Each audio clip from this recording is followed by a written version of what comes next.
Welcome back, and yes, it is the 4th of July, so what better time to celebrate Donald Trump's American Renaissance? Joining me now is Natalie Winters, co-host of Steve Bannon's War Room.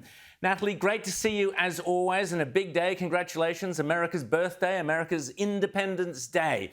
And on this very day, Donald Trump's big, beautiful bill finally passed by 218 to 214 votes following a 29-hour slog to the finish line. Here's the moment where it all happened. On this vote, the yeas are 218, the nays are 214. The motion is adopted. And Natalie, here's what Donald Trump had to say about it. There could be no better birthday present for America than the phenomenal victory we achieved just hours ago when Congress passed the one big, beautiful bill to make America great again. So, Natalie, you told us many weeks ago how many conservatives were concerned that maybe the bill didn't go far enough. It still left a lot of debt, trillions of dollars debt into the future. But, Natalie, tell me, why is this bill so important to Donald Trump on this day? And also, what is its significance to the average American, the MAGA voter, the average American out there?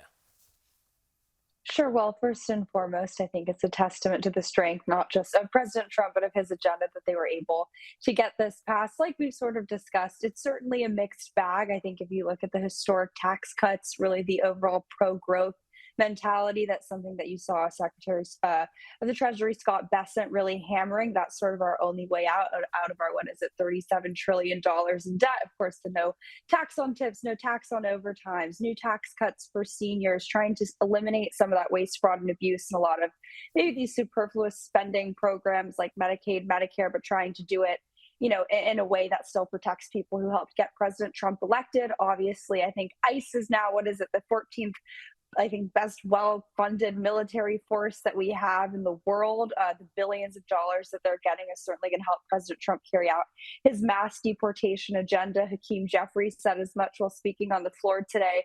But like always, it's typical, DC kind of policy back and forth, a lot of work, whether it's for lobbyists or certain industries. That's why we saw, obviously, Elon Musk sort of become apoplectic over it. But all said and done, I think on the immigration front, that's probably where you see the most wins for the MAGA base. But as always, DC's doing their typical kind of, spending tricks that I think that the MAGA base is very tired of, but certainly a big win for President Trump.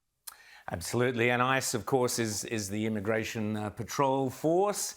Now, this 60 Minutes win that Donald Trump has had is fascinating. Paramount Global has reached a settlement with Donald Trump over a lawsuit that alleged that CBS News Network engaged in election interference by editing an interview with Kamala Harris. We talked about this at the time.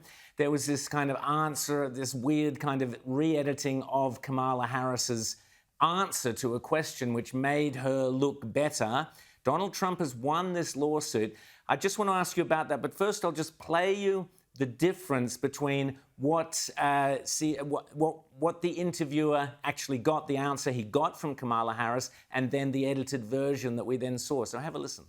But it seems that Prime Minister Netanyahu is not listening.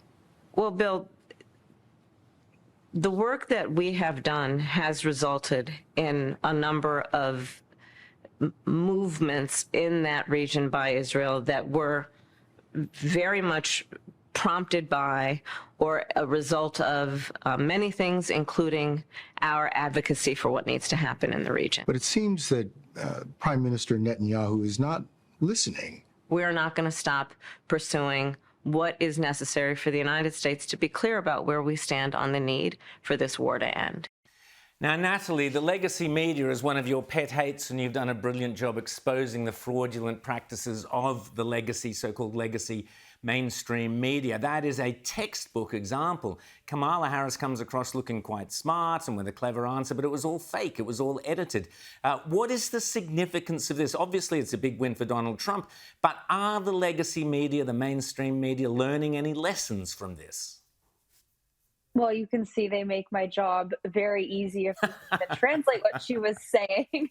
But I think this is such a great decision. I mean, right, first off, it has to be salt in the wound. What is it after the, over $1 billion that they spent, I guess technically coming from the DNC to try to get her elected. Now it's what, another $16 million going to, of all places, the presidential library for Donald Trump. That's pretty awesome. But I think obviously Trump is great for the ratings, right, of these networks. But I think if you look at this settlement sort of through the longer frame of a trajectory of how President Trump has just totally obliterated the legitimacy, the credibility, right, of so many of these legacy media institutions. I've always sort of described it as a Thucydides trap, right? You have the sort of old guard media establishment that no one trusts. And then you have the new media like myself in and around the White House. And I think the fact that they have to compete with us now for viewership and just from the kind of access and prestige standpoint, which is something that they've always traded off of, right? Just being able to have the White House as a backdrop, the illusion of access, they no longer have the monopoly on that.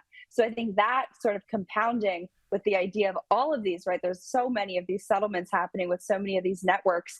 It's a testament, I think, to these networks not feeling like they can get away so much with lying about President Trump anymore, because there's actually going to be ramifications. I guess maybe lawfare has met its match, and when they're going to cover what they did against President Trump for these last 4 years, the way that they did, maybe they should see some of their own lawfare, because I think that's exactly what we're seeing go down. And I'm sure there'll be some more lawsuits like this. They'll keep you busy, Natalie.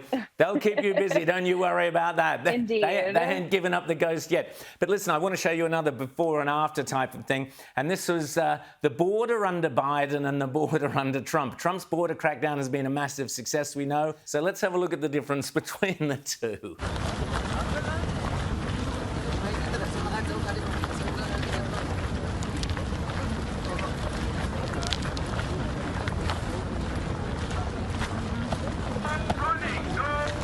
Natalie, it does not get any clearer than that. They were pouring over the border under Joe Biden, and you've got the big, beautiful wall there. That's it. The border is secure. This is really significant, isn't it? Extremely. I don't think we've had crossings this low since probably before I was born. But look, it goes back to, I think, the core ideological differences, right? Joe Biden, whoever was running the country, they're globalists to their core. They don't believe in sovereignty. They don't believe in nation states. That's why they tried to outsource not just our decisions, whether it was on the pandemic front or any front, you name it, the WHO. So of course they're not going to believe in securing a border. And that's why it really was, I don't want to say easy, and undercut the accomplishments that the Trump administration has made on the border and the border security front. But it was just about enforcing the laws that were already on the books and not tying the hands of our wonderful, brave ICE and CBP officers. Now, we always call balls and strikes here. I think the deportation numbers need to be a lot higher, but overall, these just absolutely plummeting, like you said, to zero numbers in terms of border crossings. And again, it was, known terrorists, people who are coming from countries that were openly hostile to the United States. It was not just people seeking a better life, as we're told. This is a huge win, but those deportation numbers definitely need to skyrocket too. I guess we need an inverse relationship between the two in terms of trend lines, but I think the one big beautiful bill is going to help that happen. And just very quickly before we go, another great victory for Donald Trump is Leah Thomas, the man identifying as a woman who took out a host of swimming titles at the University of Pennsylvania. He's going to be stripped of those titles after pressure from the Trump administration. What do you make of that, Natalie? There's this one line that, MSNBC and all our legacy media bettors love to use. Is that people who voted for Trump didn't know what they were voting for. They didn't know what they were signing up for. He's so radical. No, this is exactly what we voted for. And I don't think it's just women. I think I speak for everyone when we say we don't want men cosplaying and LARPing as women, taking away the hard-earned and well-deserved titles of so many young girls who have all been around the White House saying as much and thanking President Trump for defending their right to compete fairly and freely. 100%. Well, happy Independence Day. Happy 4th of July, Natalie. Winters there from sir. Steve Bannon's War Room.